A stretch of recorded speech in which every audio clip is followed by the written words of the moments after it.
Hi, my name is Megan Stewart, and I'm applying for the Kristin Ess Female Hairstylist Cosmetology Scholarship.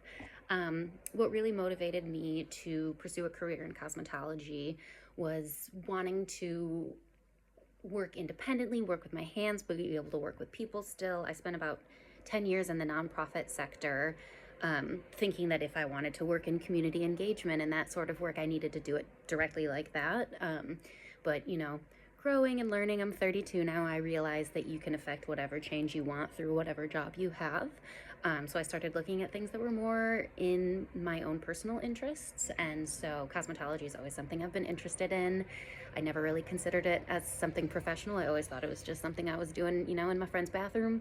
But this has been a very exciting journey for me.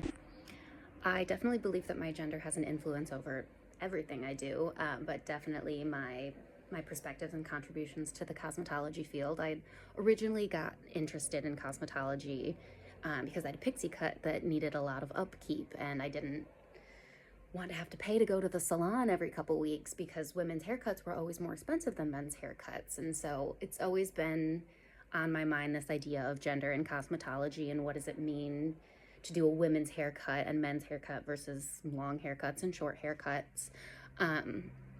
But I do also think that the salon is just an inherently safe space for women, similarly to how the barbershop is a safe space for men. I think the salon is a safe space for women and non-binary folks. And I really want that to influence how I go about my journey and setting up my space and the services that I provide.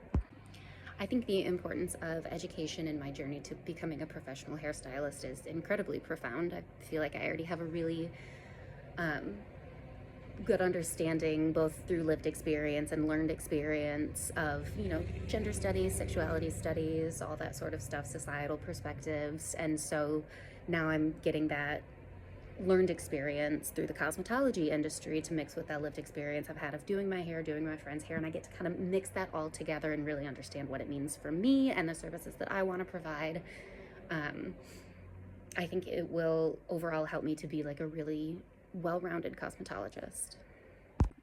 I've faced some obstacles in my journey to becoming a cosmetologist. The main one probably is that I am 32 starting this journey, or I was 31 when I started. And so getting over that whole social stigma of, well, I already went to school, I picked a life path, and that's just what I need to do. I can't deviate from that. But seeing my mom go back to school in her 50s and pick a career path that was completely different than the career she had when I was growing up was really kind of a monumental catalyst for me to be like, oh, you're never too locked into something to do anything else. You're never too old to do anything. So that was a really exciting moment for me, and here I am.